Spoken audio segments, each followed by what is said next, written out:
बोले श्यावर रामचंद्र भगवान की जय। महर्षि वाल्मीकि भगवान की जय। श्री हनुमान जी महाराज की जय।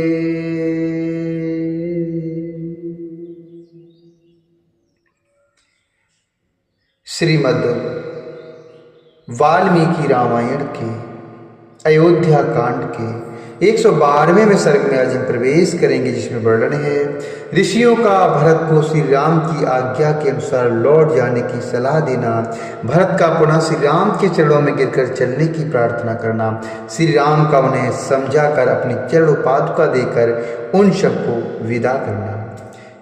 उन अनुपम तेजस्वी भ्राताओं का वह रोमांचकारी समागम देखकर वहां आए हुए महर्षियों को बड़ा विस्मय हुआ। तमो प्रतिम तेजोभ्याम भ्रातृभ्याम रोमहर्षणम्। तमो प्रतिम तेजोभ्याम भ्रातृभ्याम रोमहर्षणम्। विस्मतः संगमं प्रेक्षे समुपेता महर्षयः। समुपेता महर्षयः अंतर्हिता मुनिगणः स्तताश्च परं स्याः। तौ भ्रातरो महाभागो काकुत्स्थौ प्रशंसरे। तौ भ्रातरो महाभागो काकुत्स्थौ प्रशंसरे। प्रशंसरे। उन अनुपम तेजस्वी भ्राताओं का वह रोमांचकारी समागम देखकर वहां आए हुए महर्षियों को बड़ा विस्मय हुआ। अंतरिक्ष में अदृश्य भाव से खड़े हुए मुनि तथा वहां प्रत्यक्ष रूप में बैठे हुए महर्षि उन महान भाग्यशाली ककुत्स्थवंशी बंधुओं की इस प्रकार प्रशंसा करने लगे। ये दोनों राजकुमार सदा श्रेष्ठ धर्म के ज्ञाता और धर्म मार्ग पर ही चलने वाले हैं। इन दोनों की बातचीत सुनकर हमें उसे बारंबार सुनते रहने की ही इच्छा होती है। तदंतर 10 ग्रीव रावण के वध की अभिलाषा रखने वाले ऋषियों ने मिलकर राज सिंह भरत से तुरंत ही यह बात कही, हे महाप्राज्ञ, कुले जाति महाप्राज्ञ, महाव्रत्ति महायशः, ग्राह्यं रामस्य वाक्यं ते पितरं यद्वेच्छसे। ग्राह्यं रामस्य वाक्यं ते पितरं यद्वेच्छसे। सदा निरणिमिममुन राममु वयमिच्छामहे पितुः। अनिर्णात्वाच्च केकय्या स्वर्गं दशरथो गतः। अनिर्णात्वाच्च केकय्या स्वर्गं दशरथो गतः। ऋषियों ने मिलकर राजसिंह भरत से तुरंत ही यह बात कही, हे महाप्राज्ञ, तुम उत्तम कुल में उत्पन्न हुए हो, तुम्हारा आचरण बहुत ही उत्तम और यश महान है। यदि तुम अपने पिता की ओर देखो, उन्हें सुख पहुंचाना चाहो, तो तुम्हें श्री रामचंद्र जी की बात मान लेनी चाहिए। हम लोग श्री राम को पिता के ऋण से सदा ऋण देखना चाहते हैं। कैकेयी का ऋण चुका देने के कारण ही राजा दशरथ स्वर्ग में पहुंचे हैं। इतना कहकर वह आए हुए गंधर्व महर्षि और राजर्षि सब अपने अपने स्थान को चले गए। जिनके दर्शन से जगत का कल्याण हो जाता है, वे भगवान श्री राम महर्षियों के वचन से बहुत प्रसन्न हुए। उनका मुख हर्षोल्लास खिल उठा। उनका मुख हर्षोल्लास से खिल उठा। इससे उनकी बड़ी शोभा हुई और उन्होंने उन महर्षियों की सादर प्रशंसा की। परंतु भरत का सारा शरीर थर्रा उठा। वे लड़खड़ाती हुई जबान से हाथ जोड़कर श्री रामचंद्र जी से बोले, हे ककुत्स्थ कुलभूषण श्री राम, रामो धर्ममिमं प्रेक्षे। रामो धर्ममिमं प्रेक्षे कुले धर्मानुसंततम्। कर्तुमर्हसि काकुत्स्थमं मातुश्च याचनाम मातुश्च याचनाम। भरत जी भगवान राम से हाथ जोड़कर कहने लगे, हे ककुत्थ कुलभूषण श्री राम, हमारे कुल धर्म से संबंध रखने वाला जो ज्येष्ठ पुत्र का राजग्रहण और प्रजा पालन रूप धर्म है, उसकी ओर दृष्टि डालकर आप मेरी तथा माता की याचना सफल कीजिए। मैं अकेला ही इस विशाल राज्य की रक्षा नहीं कर सकता तथा आपके चरणों में अनुराग रखने वाले इन प्रवासी तथा जनपदवासी लोगों को भी आपके बिना प्रसन्न नहीं रख सकता। जैसे किसान मेघ की प्रतीक्षा करते रहते हैं, उसी प्रकार हमारे बंधु बांधव, योद्धा, मित्र और श्रद्ध सब लोग आपकी ही बाट जो होते हैं, आपकी ही बाट निहारते हैं। हे महाप्राज्ञ, आप इस राज्य को स्वीकार करके दूसरे किसी को इसका अर्थात इसके पालन का भार सौंप दीजिए। वही पुरुष आपके प्रजा वर्ग अथवा लोक का पालन करने में समर्थ हो सकता है।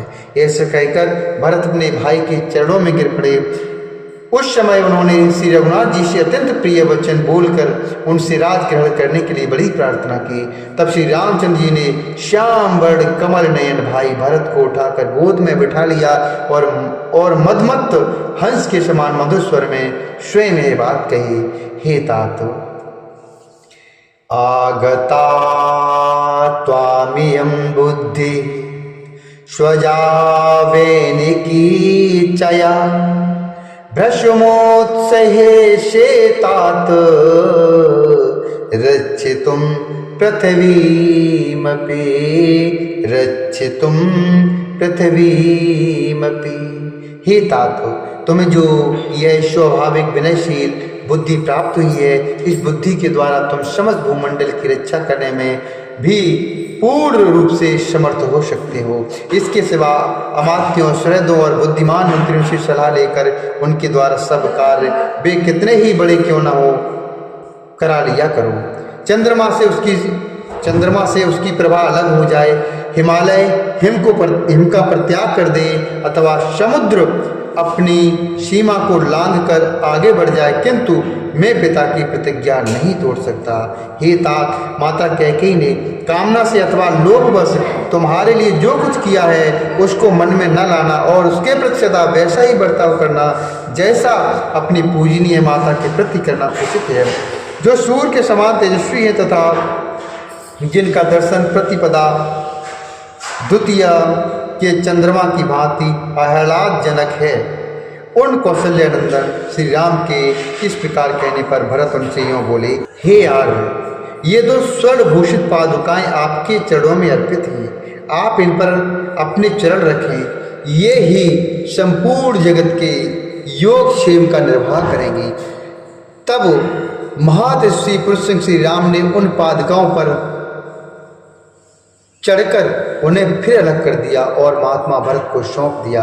उन पादुकाओं को प्रणाम करके भरत ने श्री राम से कहा, हे वीर रघुनंदन, मैं भी 14 वर्षों तक जटा और चीर धारण करके फल मूल का भोजन करता हुआ आपके आगमन की प्रतीक्षा में नगर से बाहर ही रहूंगा। हे परंतप, इतने दिनों तक राज का सारा भार आपकी इन चरण पादुकाओं पर ही रखकर मैं आपकी बाट को निहारूंगा। हे रघुकुल शिरोमणि, यदि 14वां वर्ष पूर्ण होने पर नूतन वर्ष के प्रथम दिन ही मुझे आपका दर्शन नहीं मिलेगा और आपका दर्शन नहीं हुआ तो मैं जलती हुई आग में प्रवेश कर जाऊंगा और अपने प्राणों का अंत कर दूंगा। श्री रामचंद्र जी ने बहुत अच्छा कहकर स्वीकृति दे दी और बड़े आदर के साथ भरत को हृदय से लगाया। तत्पश्चात शत्रुघ्न को भी छाती से लगाकर यह बात कही, मातरम गच्छ कैकेय्यम मारोषम कुरु ताम प्रति मया चशीतया चैवो सप्तो अशि रघुनंदन सप्तो अशि रघुनंदन। हे रघुनंदन, मैं तुम्हें अपनी और सीता की शपथ दिलाकर कहता हूं कि तुम माता कैकेयी की रक्षा करना, उनके प्रति कभी क्रोध ना करना। इतना कहते कहते उनकी आंखों में आंसू उमड़ाए। उन्होंने व्यथित हृदय से भाई शत्रुघ्न को विदा किया। धर्मज्ञ भरत ने भली भांत अलंकृत की हुई उन परम उज्ज्वल चलो पादुकाओं को लेकर श्री रामचंद्र जी की परिक्रमा की तथा उन पादुकाओं को राजा की सवारी में आने वाले सर्वश्रेष्ठ गजराज के मस्तक पर स्थापित किया। तदंतर अपने धर्म में हिमालय की भांति अविचल भाव से स्थित रहने वाले रघुवंशवर्धन श्री राम ने क्रमशः वह आए हुए जन समुदाय, गुरु, मंत्री, प्रजा तथा दोनों भाइयों का यथा योग सत्कार करके उन्हें विदा किया। उस समय कौशल्या सभी माताओं का गला आंसू से रुंध गया था। वे दुख के कारण श्री राम को संबोधित भी न कर सकी। श्री राम भी सभी अर्थात सब माताओं को प्रणाम करके रोते हुए अपनी कुटिया में चले गए। इत्यार्ष श्रीमद् रामायणे वाल्मीकि आदि काव्ये अयोध्या कांडे द्वादशाधिक शततमः सर्गः। इस प्रकार श्री वाल्मीकि वृतार्थ रामायण का अयोध्या कांड में 112वां सर्ग पूरा हुआ। बोल श्यावर रामचंद्र भगवान की जय। श्री हरिनारायण भगवान की जय।